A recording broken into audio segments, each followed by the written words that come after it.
everybody, Christian here from AndroidUnite.com with another HTC One video, HTC's latest flagship device. And this time we've got the comparison between the black and the silver version, or some of you may want to call it the white, but it is indeed silver. And we're just going to do a head-to-head comparison between the two, see if there's any major differences or even slight differences both in the package and in the device itself. And so I'm just going to take you through both of them, starting with the silver version. And I'm not really going to say much in this video, I'm just going to let you look. Most of you already have an HTC One if you're looking on this channel, but some of you may not, or some of you may have one or the other and may want to see if you made the right decision and are still within your 14 days to back out and possibly you know, get the black or the silver version depending on which one you got originally. So this is your opportunity to see whether you made that right decision or not. And so yeah, I'm just going to very briefly describe what the contents of the package are, and then I'm going to give you a look around the packaging itself and the device itself and get on with the video. So I'm not going to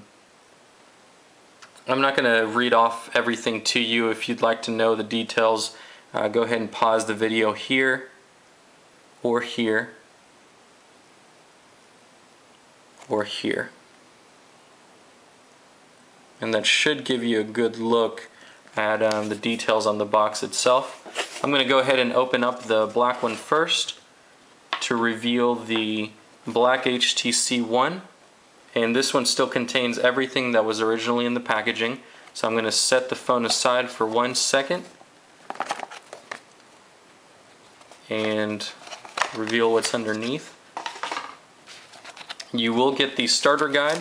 As you can see here, it should contain 2 HTC stickers as well as the empty micro SIM card holder, some recyclable Sprint packaging in case you want to return your old phone, as well as the warranty guide and the warranty and the user guides. So definitely hang on to that package. If you don't want the HTC stickers, don't even open or bother opening that.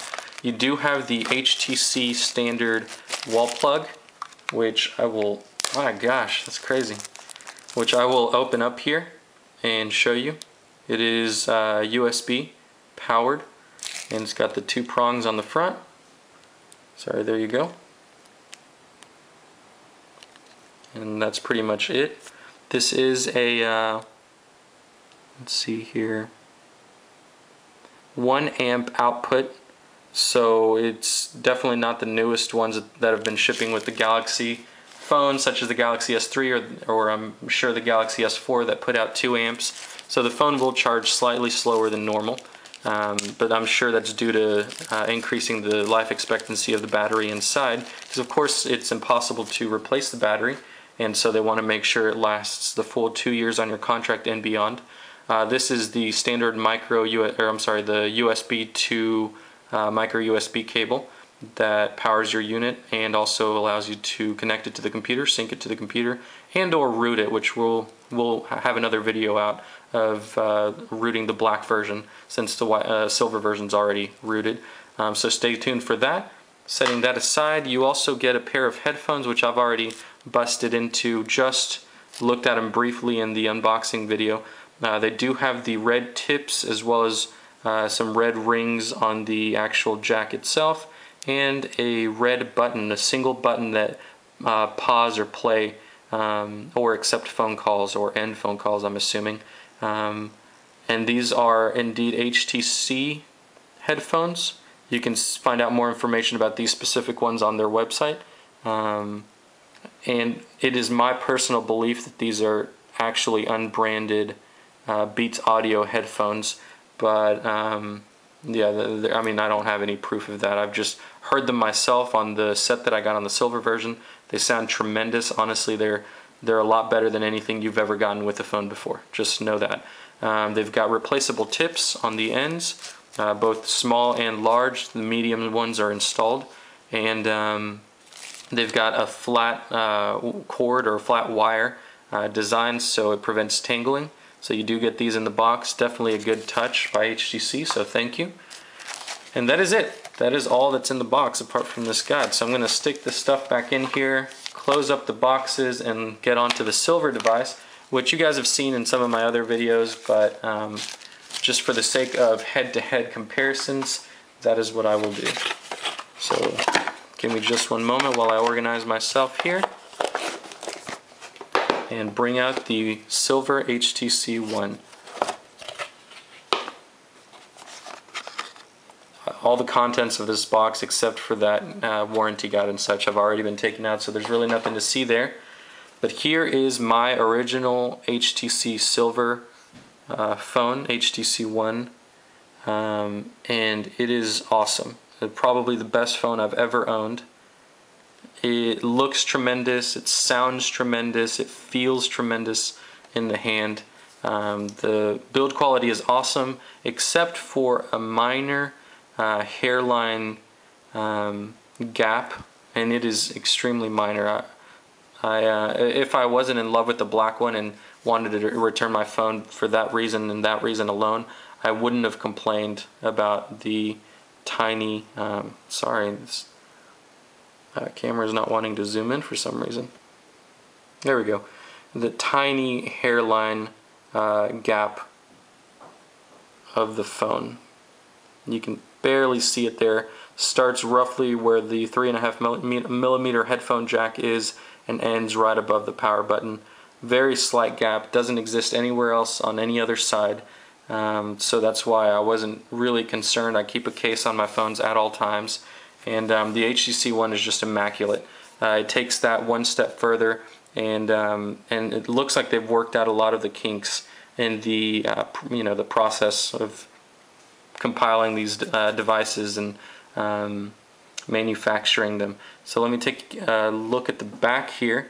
As you can see, it is a matte finish. It does sort of attract fingerprints, and that's not a huge deal because, like I said, I have a case on all of my phones. This one's going to be hard to do. There we go. So you can see, beautiful, no gaps. You do the front. There we go. Absolutely no gaps. It just looks gorgeous, especially next to each other. They've definitely got a great offering here. Glad they ended up going with the silver instead of a white version.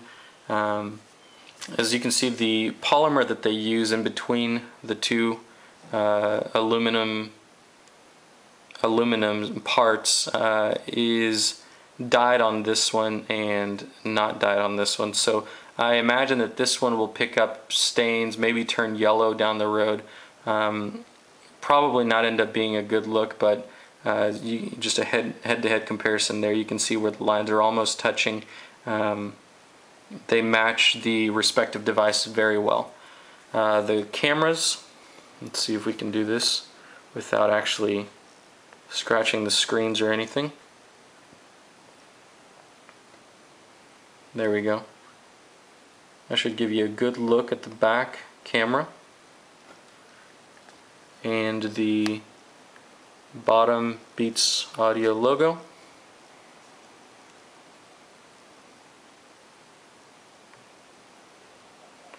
And then we're going to go ahead and take a look at the sides next. I'm trying to give a little bit of a gap between the phones, just so that they don't end up scratching each other. So you can see here the little swivel machined volume rocker, both on the black and on the white version. They look awesome. And then the bottom ports.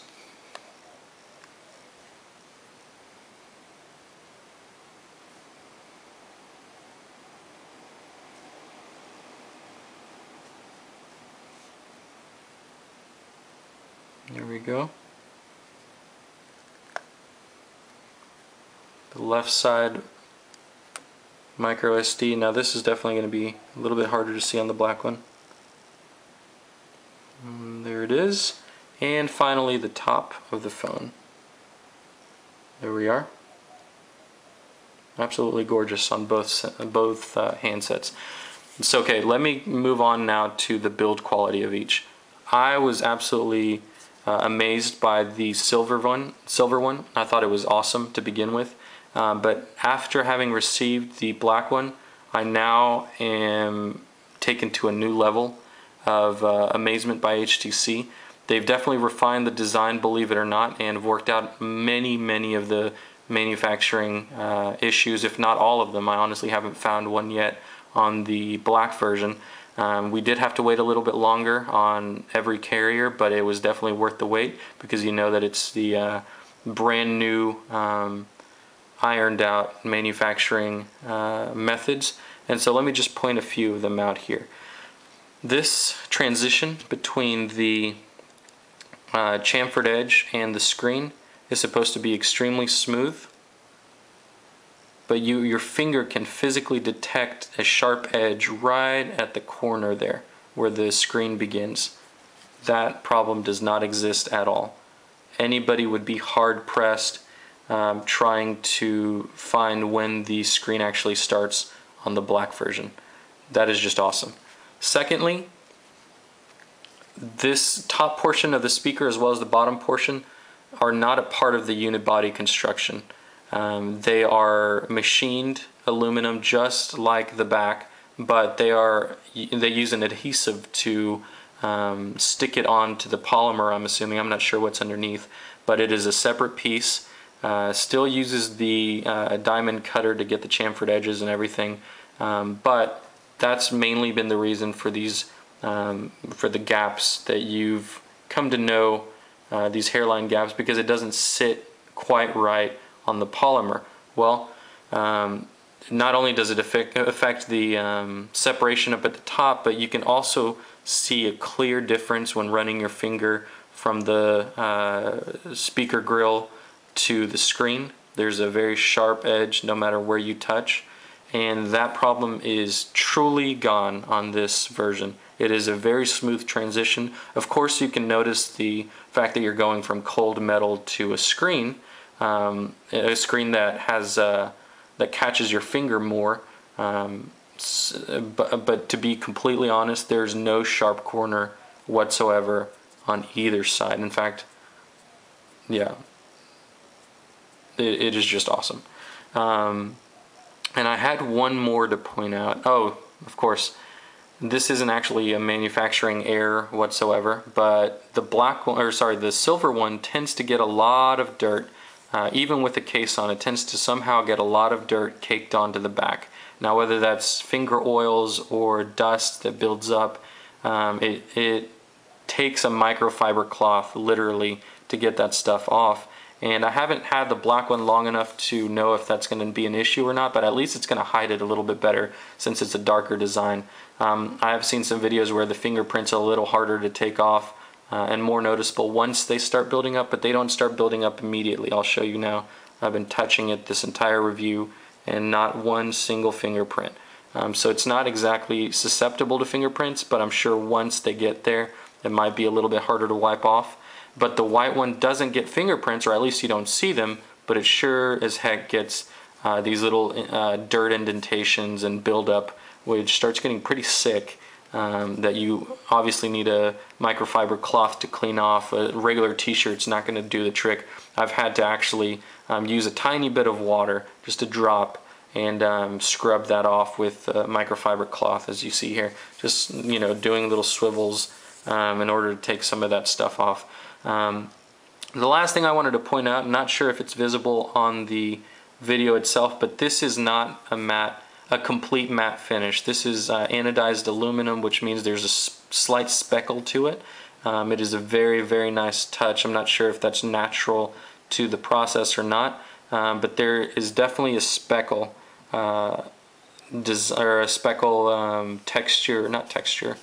look to the back of the silver HTC One, and that does not exist on the back of the black one at all.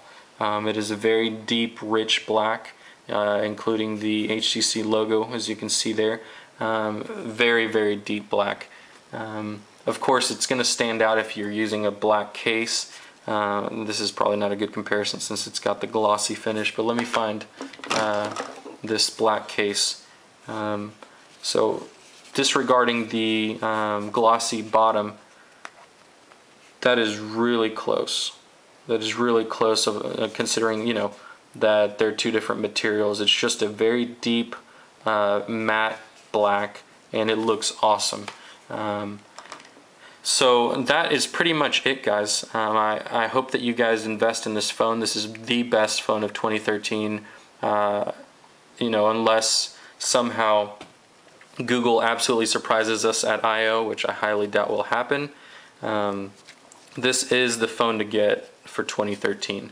And as you can see, both of them here look tremendously good. They both are exceptionally made. And I wouldn't have noticed the, I guess you could call them faults, but they're not really faults, but the little kinks in the manufacturing process of the silver one only after I got the black one and saw how much more they had stepped up their game. So again, this is Christian from Android Unite, and this has been a head-to-head comparison of the silver and the black HTC One. If you guys have any questions, please let me know in the comments. I will be glad to answer them. And other than that, guys, stick around. I'm going to be comparing these two colored phones on all, you know, my huge collection of cases, everything from Incipio to Cruiser Light to Spigen to Sadio, which is one of my favorite. So yeah, just keep it up and subscribe, like our video, and as always, visit our website www.androidunite.com and follow us on our Twitter @DroidUnite for the latest and greatest. This has been Christian from Android Unite. I'll see you guys next time. Bye bye.